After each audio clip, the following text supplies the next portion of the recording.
Halo Sobat Legals, kembali lagi dalam acara Pocket Talks. Pada program acara kali ini, kita akan membahas tentang pencemaran nama baik di media sosial. Saat ini, teknologi digital semakin berkembang. Banyak masyarakat yang menggunakan media sosial untuk terhubung dengan rekan-rekan atau kolega atau keluarga di media sosial. Kemudian, melalui media sosial, masyarakat dapat men-sharing informasi, mencari berita-berita terkini, atau memberikan pendapat pada konten-konten di media sosial tersebut. Media sosial juga sebagai wadah eksistensi dari masyarakat di Indonesia. Alih-alih mengkritisi suatu konten yang disajikan, tetapi justru terkesan sebagai komen negatif atau bahkan ujaran kebencian dari masyarakat di Indonesia ini.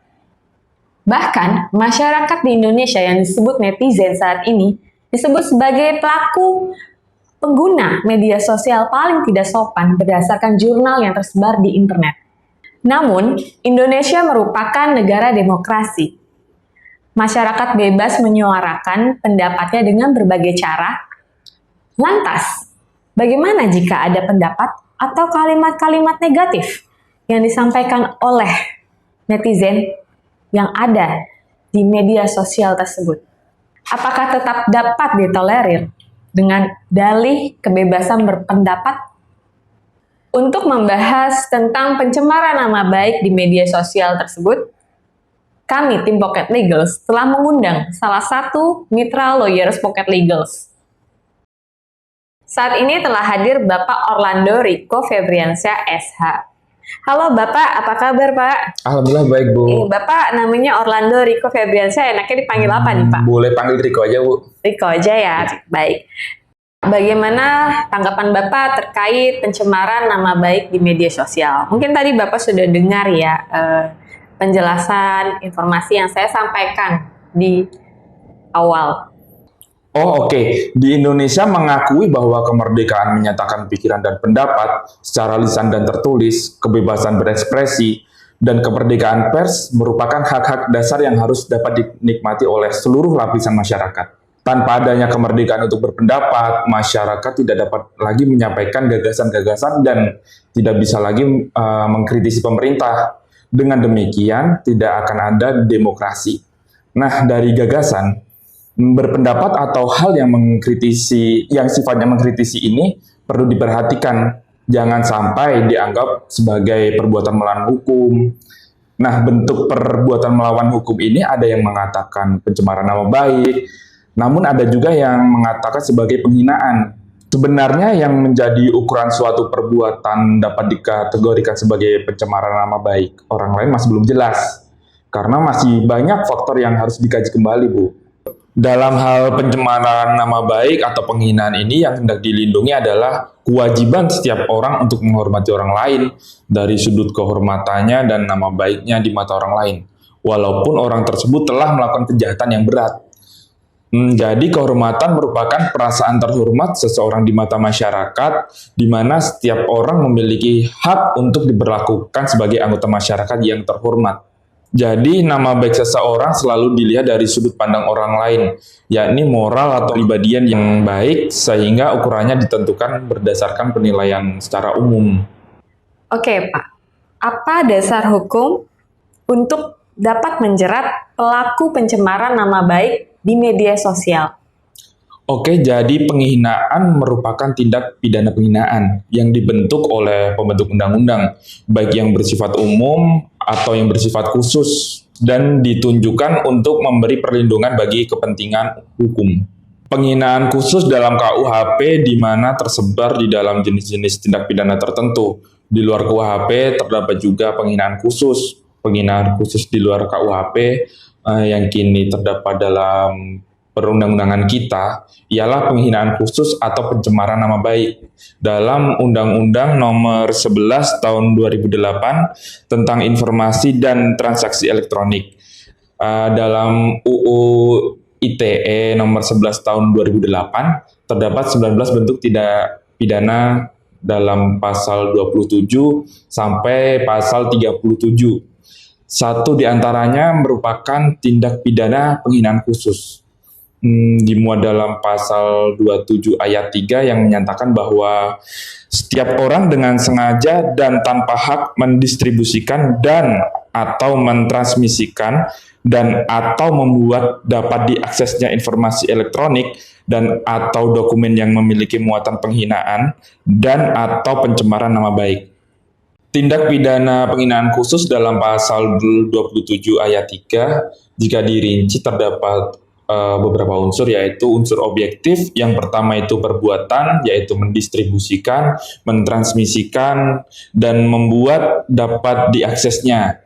Yang kedua itu melawan hukum, yaitu tanpa hak. Dan yang ketiga adalah objeknya, yaitu informasi elektronik dan atau dokumen elektronik yang memiliki muatan penghinaan dan pencemaran nama baik. Nah, pencemaran nama baik atau penghinaan ini diatur dan dirumuskan dalam pasal 310 KUHP. Oke, baik Pak.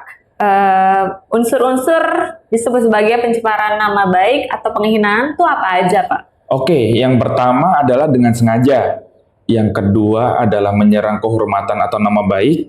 Kemudian yang ketiga adalah menuduh melakukan suatu perbuatan. Dan yang terakhir adalah menyiarkan tuduhan supaya diketahui umum. Dalam pasal 310 itu diatur bagaimana Pak tentang kategori pencemaran nama baiknya? Oke Bu Laura, jadi apabila unsur-unsur penghinaan atau pencemaran nama baik ini hanya diucapkan, misalnya menista dengan lisan, maka perbuatan itu tergolong dalam pasal 310 ayat 1 KUHP. Namun, apabila unsur-unsur tersebut dilakukan dengan surat atau gambar yang disiarkan, atau dipertunjukkan atau ditempelkan, menista dengan surat seperti itu, maka pelaku dapat dijerat atau terkena sanksi hukum pasal 310 ayat 2 KUHP. Oke, baik. Jadi, untuk media sosial ini mungkin masuknya ke pasal 310 ayat 2 ya Pak ya? Iya, betul Bu. Karena mungkin dari masyarakat sendiri kan juga menyebarkan pendapatnya di media. Yes, gitu. ya, betul. Berarti itu memenuhi unsur dengan adanya gambar, tulisan gitu ya Pak. Betul sekali Bu. Oke Pak Riko, hal apa yang menjadikan seseorang tidak dapat dijerat, dianggap sebagai melakukan pencemaran nama baik? Oke Bu Laura, jadi yang menjadikan seseorang tidak dapat dihukum dengan pasal pencemaran nama baik atau penghinaan, yang pertama adalah penyampaian informasi itu ditujukan untuk kepentingan umum. Yang kedua adalah untuk membela diri, dan yang ketiga untuk mengungkapkan kebenaran. Jadi dengan demikian, orang yang menyampaikan informasi secara lisan ataupun tertulis diberi kesempatan untuk membuktikan bahwa tujuannya itu adalah benar. Kalau tidak bisa dibuktikan kebenarannya, maka itu namanya adalah penistaan atau fitnah. Pak Riko, Ya. bagaimana dengan ketentuan fitnah? Apakah sama dengan pencemaran nama baik? Oke, jadi ketentuan fitnah dan pencemaran nama baik itu diatur dalam pasal yang berbeda, Bu. Untuk fitnah itu diatur dalam pasal 311 dan pencemaran itu diatur dalam pasal 310. Ada juga seperti penghinaan ringan itu diatur dalam pasal 315, kemudian mengadu dengan cara memfitnah itu diatur dalam pasal 317. Dan ada juga tuduhan dengan cara memfitnah, itu diatur dalam pasal 318. Oke. Mengenai memfitnah, yaitu pasal 311 berbunyi, barang siapa melakukan kejahatan menista atau menista dengan tulisan, dalam hal ia diberikan untuk membuktikan, dan jika tuduhan itu dilakukan sedang diketahuinya tidak benar, dihukum karena salah memfitnah dengan hukuman penjara selama-lamanya 4 tahun. Jadi Bu Laura, jika dibandingkan antara kejahatan memfitnah dan kejahatan menista atau penghinaan atau pencemaran nama baik, maka perbedaan itu terletak dari ancaman hukumannya. Namun dengan demikian pada intinya kejahatan memfitnah ini termasuk dalam kejahatan pencemaran nama baik. Hanya saja memfitnah ini mempunyai unsur-unsur yang lain. Unsur-unsurnya apa aja Pak? Oke, unsur-unsur yang pertama adalah seseorang melakukan kejahatan menista atau menista dengan tulisan. Kemudian yang kedua, apabila orang yang melakukan kejahatan itu diberikan kesempatan untuk membuktikan kebenaran itu dari tuduhannya. Yang ketiga, setelah diberikan kesempatan tersebut, ia tidak dapat membuktikan kebenarannya daripada tuduhannya itu. Dan yang keempat, melakukan tuduhan itu dengan sengaja walaupun diketahuinya tidak benar. Salah satu unsur daripada delik fitnah ini adalah bahwa kepada orang yang melakukan kejahatan, menista atau menista dengan tulisan, diberi kesempatan untuk membuktikan kebenarannya daripada tuduhan yang dilancarkannya. Oke, baik Pak Riko. Terima kasih untuk penjelasan tentang pencemaran nama baik dan juga tentang fitnah berarti ya tadi ya, dilanjutkan.